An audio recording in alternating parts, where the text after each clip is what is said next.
The Colts have a schedule, the Fever host Washington, and today is Fast Friday. And so much more coming up on the Central Indiana Sports Report's 10-minute daily report. 10 minutes tailored specifically for Central Indiana sports fans. I'm your host, Greg Mengel, and I love Central Indiana sports. Producer Susie is in the control room. Today is Friday, May 15, 2026. And as we do every day, we start with headlines.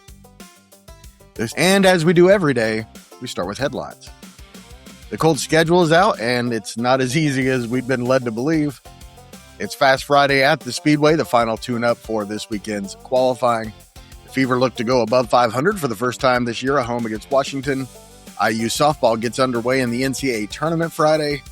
It's a six-way tie at the top of the PGA Championships after the first round at Aronimink. Carmel and Fishers win sectional quarterfinals at Hamilton Southeastern. Alexandria and Frankton remain unbeaten in CIC Softball. Plus NBA, NHL, and Major League Baseball updates in news and notes coming up for you.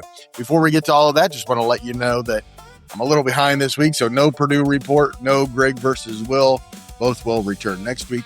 Also, there will be no daily show on Saturday morning, but we will have an IndyCar report following qualifying and a PGA Championship reaction after the third and fourth rounds with Griffin Hare. And the daily show will return Sunday, first thing in the morning. Starting June 1st, this show will be first thing in the morning every day. Thank you so much for joining us. Your 10-minute update begins now.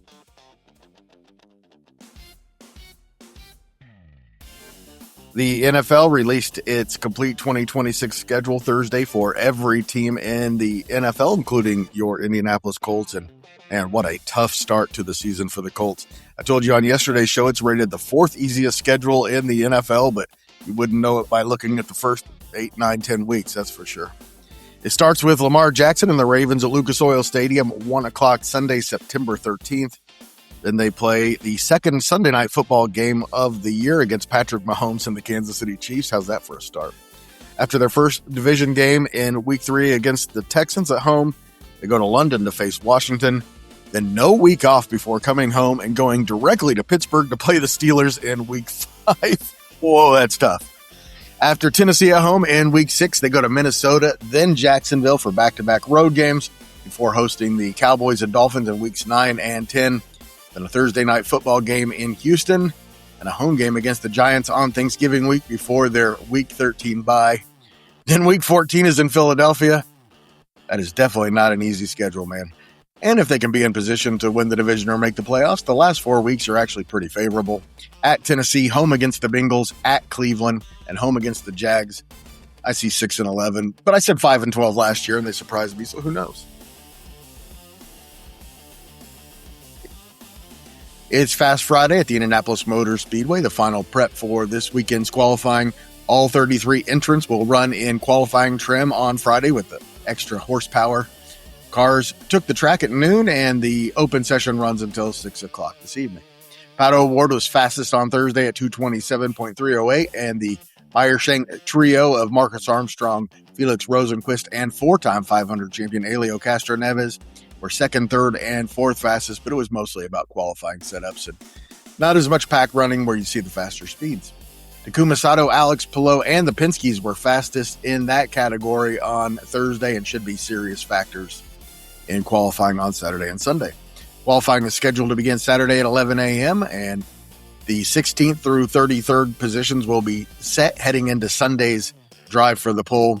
And we will have recaps and reaction podcasts following all 3 sessions, Fast Friday, Saturday's qualifying, and Sunday's qualifying, assuming both days actually happen. The weather forecast right now calls for showers in the morning on Saturday, but the afternoon looks pretty clear as of now. And there should be colder temperatures, which should make for faster times. The Indiana Fever look to go above 500 for the first time this season when they host the Washington Mystics at 7:30 at the Fieldhouse. And if you can't get there, the game will air on ION. Caitlin Clark and Kelsey Mitchell combined for 47 of Indiana's 87 points in their first win of the year, 87-78 in Los Angeles against the Sparks on Wednesday. And there's no one once again on the Fever's injury report, and honestly, at this point, that's the most important things for professional basketball fans in Indiana. The Mystics are 1-1 following Sunday's overtime loss to the Liberty. New Mystic Sonia Citron is averaging 21.5 points per game. We'll have a recap and reaction with John Robertson and Michelle Garman following the game tonight. It'll probably air first thing Saturday morning. In college baseball, Purdue lost an early 5-0 lead in a 10-7 loss against Iowa at Iowa Cubs Stadium on Thursday. Game 2 of the 3-game series is at 7:30 tonight, and Purdue looking for a top 4 seed in the Big Ten tournament to get a bye into the quarterfinals. Needs to win the final 2 games here in Iowa City to do that. The bracket is out for the NCAA Baseball World Series in Lewiston, Idaho. There are 10 teams playing for the national championship, including number 1 Taylor, who's in a 4-team bracket with 4-seed Doane, Nebraska, 7-seed Mid-American Christian from Oklahoma, and their first-round opponent, William Carey from Mississippi. Taylor and William Carey will play at 11:30 a.m. next Friday. More on the Trojans throughout the week next week on this show. IU Southeast is also in the World Series and opens against 2-seed Georgia Gwinnett. Indiana Wesleyan and Marion are in the College Softball World Series in Columbus, Georgia, but there's still one regional that has not been completed, so we don't have a schedule yet. We'll have that for you on next week's show. Indiana Wesleyan and Marion play in the Softball World Series in Columbus, Georgia. There's still a regional championship yet to be played, so there is no schedule. We'll have more on the Knights and the Wildcats on next week's show. IU softball gets underway in the NCAA tournament tonight at 8 o'clock in a 4-team double elimination regional in Knoxville. The 42 and 14 Hoosiers face 39 and 13 Virginia. That follows top seed Tennessee against Northern Kentucky at 5:30. Both games can be seen on the SEC network. And the Big Ten Track and Field Championships got underway this morning in Lincoln, Nebraska. 2 Game 6s in the NBA playoffs tonight. The Cavs will try to eliminate East top seed Detroit in Cleveland at 7 o'clock on Prime Video. The Pistons faced the exact same situation in the last round against Orlando and won the final 2 games on the road and then at home. The winner gets the Knicks in the Eastern Conference Finals starting Wednesday. At 9:30 on Prime, the Spurs will try to eliminate the Wolves in Minnesota. Really hope there's a Game 7 in that one. No games on Saturday. Either or both Game 7 would be on Sunday. The winner of that Western Conference semifinal will take on reigning NBA champion Oklahoma City. 5 players I've honestly never heard of: Alex Smalley, Aldrich Potgeider, Stephen Jaeger, Min Woo Lee, and Ryo Hizasun? Scotty Scheffler and Xander Schauffele are among the 6 players just 1 shot back. Masters champion Rory McIlroy was 4 over and tied for 100th. We will have a PGA Championship recap Saturday night and Sunday, of course, with Griffin Hare here on the Central Indiana Sports Report. 6 Cubs pitchers kept the Braves from scoring, and they salvaged their series with a 2-0 win. Ian Happ hit his 10th home run of the year in the win. The Cubs now lead Milwaukee and St. Louis by 2.5 games, the Pirates by 4, and the Reds by 5 in the ultra-competitive NL Central. The Reds Thursday kept the Nationals from sweeping them with a 15-1 victory. J.J. Bleday went 3 for 5 with 6 RBIs and is now batting .321.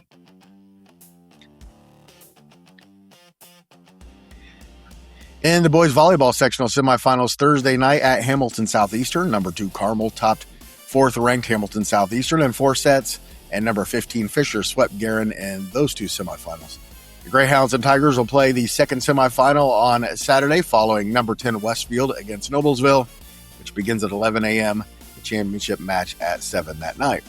At Pike, the host Red Devils and Chittard earned easy wins and will play Saturday in the second semifinal following number 7 North Central against Park Tudor.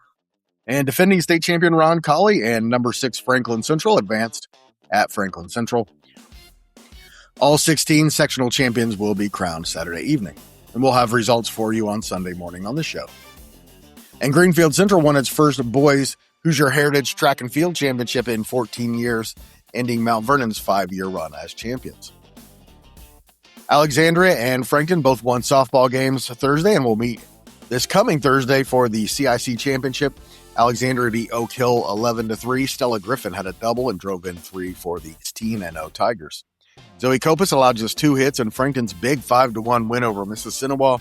Grace Kestinger hit a 2-run double in the Eagles' 4-run sixth that broke a scoreless tie. Blackford beat Elwood 10-6, and Eastbrook blanked Madison Grant 16-0. Appel scored 7 times in the first 2 innings and beat Delta 11-2. Morgan Bayless tossed the 2-hit shutout in Lebanon's 8-0 win over Tipton. And in the game of the night, Hamilton Southeastern got by 3A number 1 Yorktown 3-2. In high school baseball, in the CIC, Frankton survived a late Mississinawa rally for an 8-7 win. Finn Crest doubled and drove in 3 for the Eagles. Blackford beat Elwood 12-4. Trenton Norton 3 for 4 with a double. Eastbrook beat Madison Grant 16-0, and the big one in the CIC is tonight when 19-4 Alexandria goes to 15-5 Oak Hill.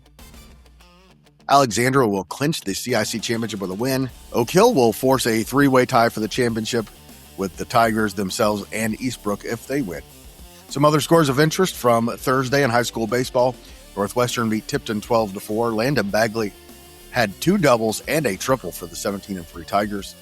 Anderson beat Kokomo 4-2. McCutcheon blanked Hamilton Heights 14-0. Noblesville topped at Brownsburg 7-2, and Fishers beat Franklin Central 7-2. Westfield scored twice in the top of the 7th and beat Hamilton Southeastern 5-4. And we're just 12 days away from the start of the baseball sectionals. And now you know everything I know about Central Indiana sports. We will be back with this show on Sunday, but don't forget on Saturday we will have an IndyCar report breaking down qualifying, and we will have a PGA Championship recap and reaction with Griffin Hare. So plenty of going on this weekend, and we will be back first thing on Sunday morning. Please join us. Central Indiana Sports Report is a product of ITG Media, and I love Susie.